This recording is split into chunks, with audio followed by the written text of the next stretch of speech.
Welcome to the Church Resource with Dr. Chris Respass and myself, Lucas Pinckard. What's going on, Doc? What's up, brother? How are you? I'm fantastic. And if you are a subscriber to the channel, you're noticing that neither one of us look like Charles Spurgeon. There's not one of us. No Jeff Oliver. So Jeff is getting prepared to become a missionary.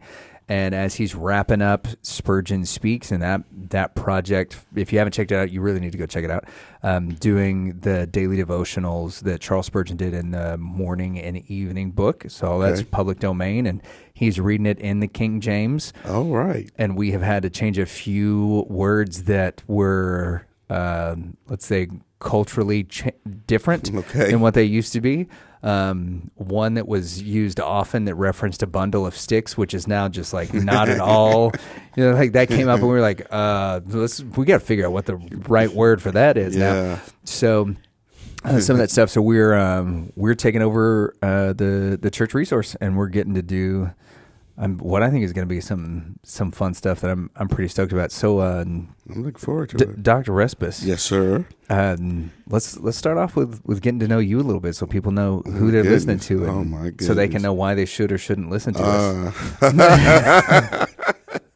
Okay. Yeah. So, Dr. Respass, where's your PhD from? How'd you get the title doctor? Oh my goodness.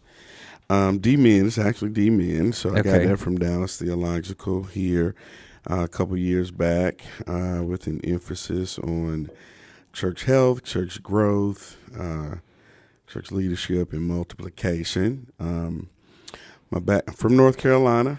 I got to Texas as fast as I could, but so which North Carolina are you from? Because there's three. If people don't know this, there's three types of people from North Carolina. Yeah. There is the Wolf Pack. Nope. There is the Blue Devils. Absolutely not. And then there's God's people. The Tar Heels. The Tar Heels. And that's where I'm from. That's what I'm talking about. Yeah, that's it. Yeah. Carolina Blue all the way. Background in banking and finance, legal training, practice law, and real estate, mortgage. So you were a lawyer? I was. I guess. Where'd you go to law school? Went to Texas. Went to UT. Yeah. Come on, baby. So got some burnt orange on me. That's what I'm talking about. And by God's grace, called to preach while there in law school.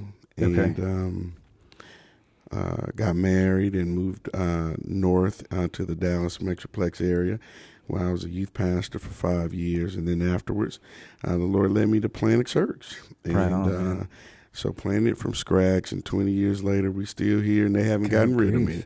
Yeah, you guys was this 21? 22. 22? Yeah, wow, man. I'm behind. No, that's all right. You guys are party age now. we street legal, baby. We street legal. That's awesome, dude. Indeed. God's so good. That's a heck of a journey. Now, you did practice law for a little while. I did. Yeah. I did. Yeah, so I was in in-house counsel with a large corporation, and then in-house counsel. Does that mean you're like corporate attorney? That's exactly what that means. Come on. Were you like in suits? Actually, at this time, they didn't. I did have ties. Uh-huh. As a matter of fact, maybe I did wear suits, then eventually went to business casual. Okay. Which was essentially no tie. Nice. And so that was cool. I missed the whole really casual stuff. Yeah, that was a no-go. Yeah. But it was nice. You weren't showing up in your golf clothes to work? Golf clothes? Oh, no. Bro. Keep those bro gains on. All right, so you were in youth ministry. Yes. And then the Lord called you to pastor and to plant a church. Yes. How much of like what inspired you to do your D-Men had or came from or was birthed from you your own experiences as a church planter? Sure. So it was a large factor in it. After having planted the church, we planted in 2002, and in fact, I took a couple years off from my master's program in order to plant the church. Right. Okay. So I finished my master's when had already planted, and after several years, it became clear to me that maybe I didn't know as much as I thought I did, and I needed some insight and some understanding to help expand not only the reach of our congregation, but from a leader's perspective, there were some walls I felt like we hit early on that took too long to navigate, primarily because of some insight that I didn't have. To better sharpen some tools that we did have in our ministry toolbox. And in response to a comment that I heard someone say, they said, if you have the option of continuing in your ministry or taking a break and investing several years and doing your best, but having the last 10 of your years in ministry be far better than, say, like the first 30 or 40, would you do it? Right? If it was twice as good as if the last 10 were as twice as good as the first 30, would you, take 4 or 5 years off and invest in that? And so that's kind of what drove me, and a desire, as much as we don't like to always think about ministry in numbers. Numbers represent people, and so a desire to really want to reach as many people as we can, to disciple as many people as the Lord would allow us to, inspired me to go back to school, right? If I want everybody else to make an investment in the ministry, I need to be willing to make another one, right? Investing in myself and in my leadership to lead God's people so that we can reach as many as we can. Yeah, man, I think that's really interesting, making sure that the last years of your ministry are better than the first. That seems like an investment any of us would take. Right. And whether that means, that it's 10 times as good or, 1.2 times as good, 20% less stress and more success in the last, however many years of ministry, bro, I could go for that. Absolutely. And if long term, man, 4 or 5 years, the older I get, the less that sounds like as far as time goes, especially since I became a dad. Yes. The days are long, but the years are short. Like that phraseology, that saying is something that I'm like now really, really understanding in a way that I haven't before. Right. Right. So, all right. So you planted, you went back to school. Yep. 22 years after you've planted the church. What would you say is the one thing that you and this is kind of getting at the point of us doing this podcast, right? What's the one thing that you wish you had during those years? Yeah. That you think would have been like the most helpful? Wow, that's a tough question, man. It's a pretty broad brush. I'm asking you to paint with here. Yeah, right? It is. Because we were starting from nothing, right? What I think what I wish I had was more discernment, because having zeal to want to do so well, for the Lord and to do the ministry. Sometimes my zeal blinded me to what turned out to be some glaring issues, particularly with people that I put in leadership. Oh, okay. Right, particularly with maybe some of the courses that I took or how I transitioned from one thing to another.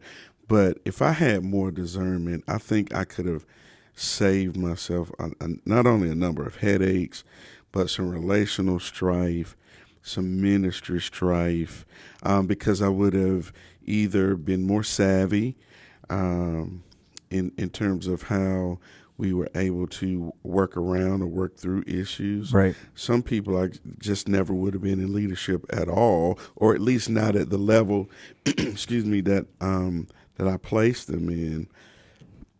And then maybe the last piece is it would temper my natural tendency to see the best, in everyone. Right. Meaning I can see, folks' potential, and sometimes that would blind me to the reality that they had no intention of meeting it.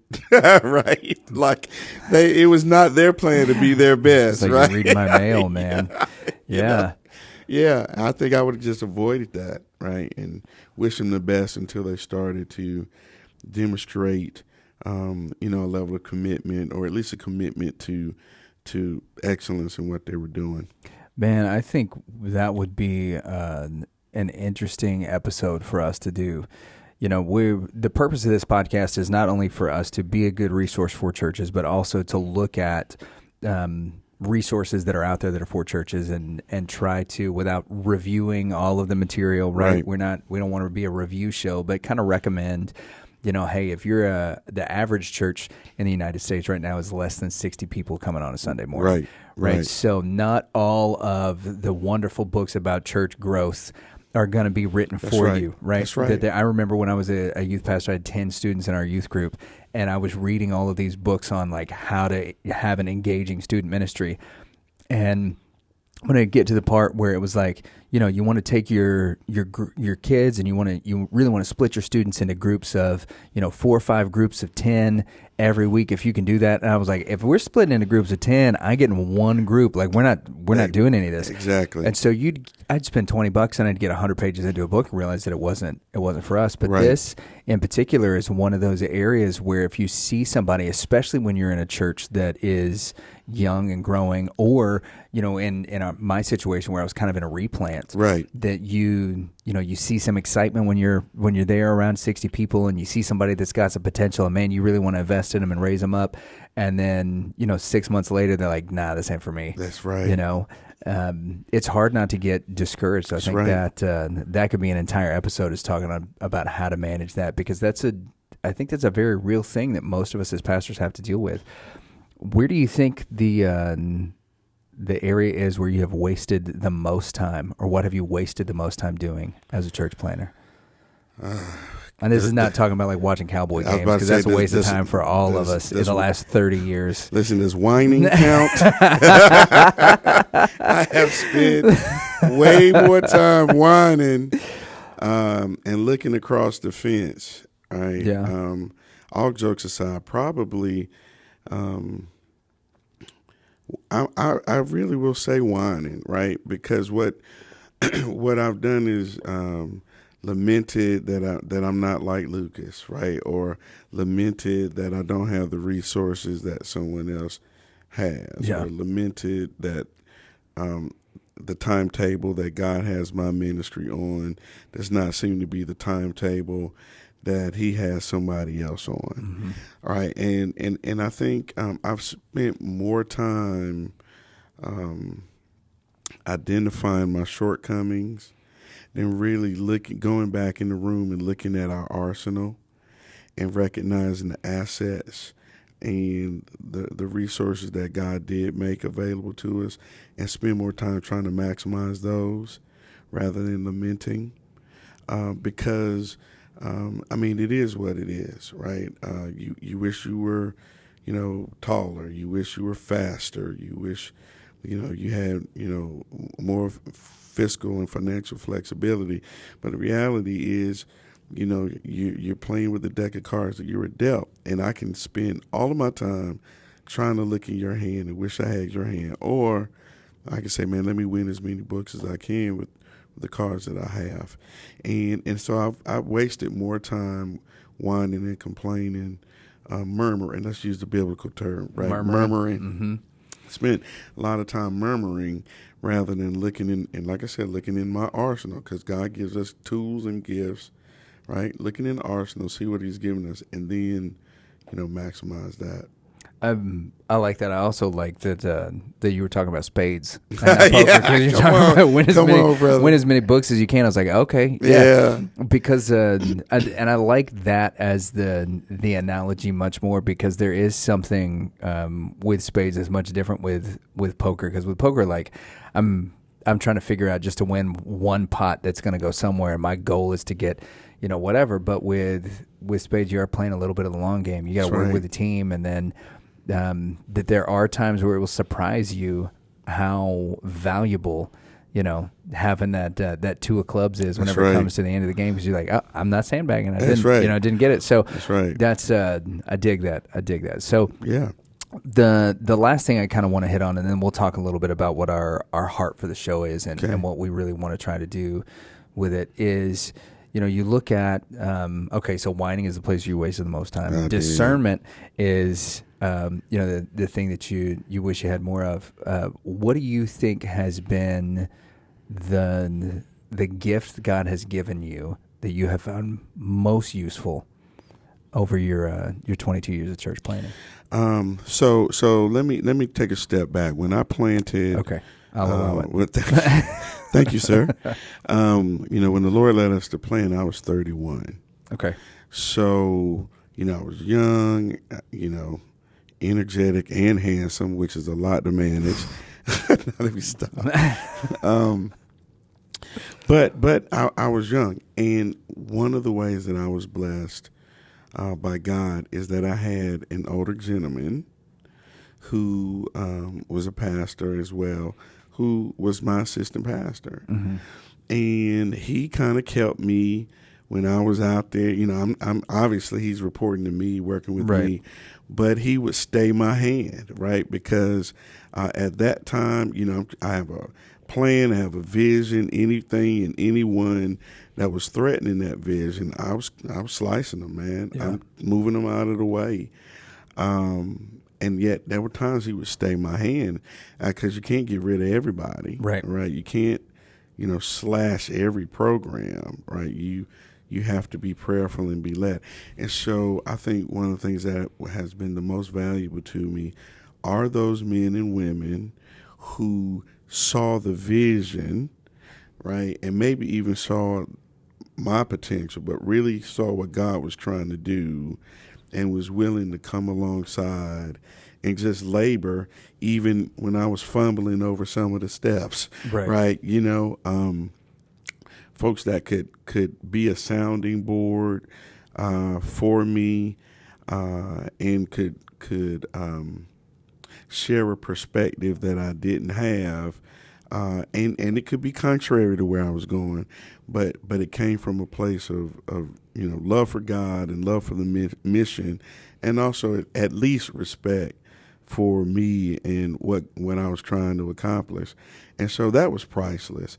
And I have, and it's the people, right? You could use more money. Yeah, you could have had a larger building or a building sooner in our case.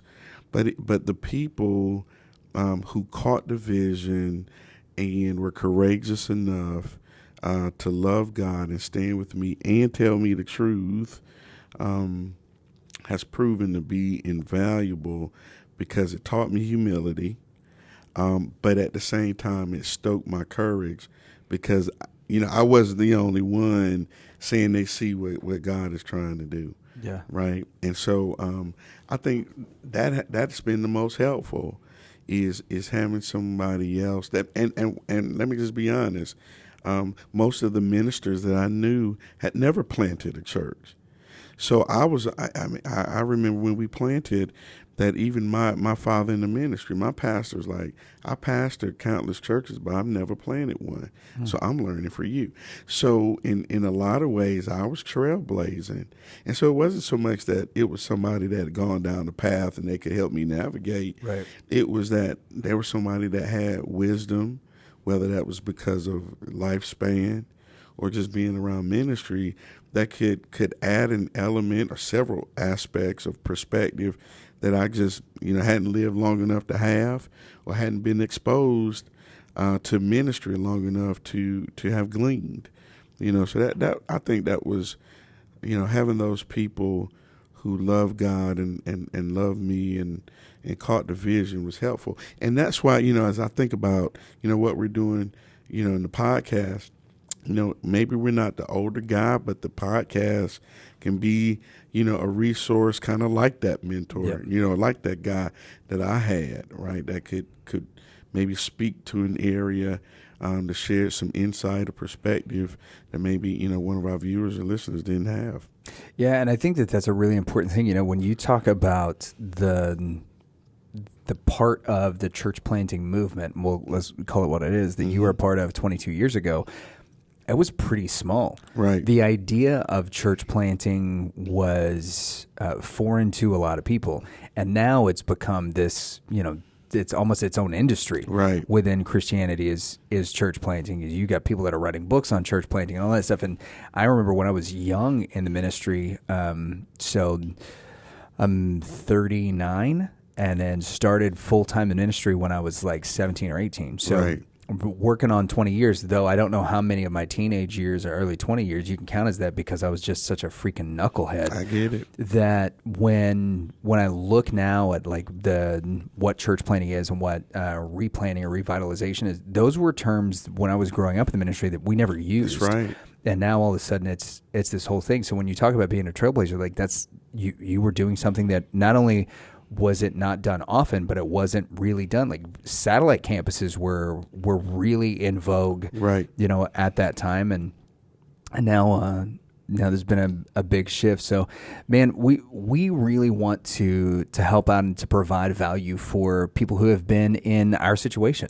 who have been in our shoes. Not every resource that's out there is one that's good for us to look at. Not every piece of advice is going to be universal, even though we may want to think that it is. So over the course of the lifetime of this show, we want to make sure that not only are we helping you guys navigate some of the things that are just part of day-to-day ministry, whether it's leadership issues. I love this, we were talking about discernment when it comes to picking the right leaders, whether it's those kind of things, whether it's looking at and vetting some resources for you, or maybe it's connecting you with some other pastors that are going to become part of this community to help you out. I know the church that I pastor, First Baptist Church Lake Dallas, just north of Dallas, south of Denton, kind of nestled in there. We're pastoring in the same community. I don't have another person at my church that can fill in as pulpit supply very often. And so you have an amazing group of young and older pastors that are at your church. And so if there's a Sunday that, I know I'm going to be out of town, maybe I'm speaking at a camp or something like that, or if I get ill, I got a list of folks from your church that I text on Friday or Saturday, and I'm like, hey, I'm running a fever. I think I'll probably be good for Sunday, but if not, you have one in the tank. And normally, man, within a couple of hours, they're like, yep, we're good to go. Let me know. Or I'll get my favorite one is, and I got it from Pastor Tony, Pastor Pettis over there. Tony was like, bro, if you are sick on Friday, don't push it. We got you. That's right. And just that type of encouragement, because we've built, we've invested in it, we've built those types of relationships. Not every pastor has that. That's right. And one of the things we want to do is to create a community where we can get connected with one another and help encourage the body as a whole. And that pastor that's in the same position that we were in, man, bivocational, trying to make stuff happen. Yes. And that is where God is doing some of his best work. That's right. So we want to keep y'all encouraged, keep y'all on the path. And we appreciate you guys listening. So y'all have good, get give, and we'll see you. Holla.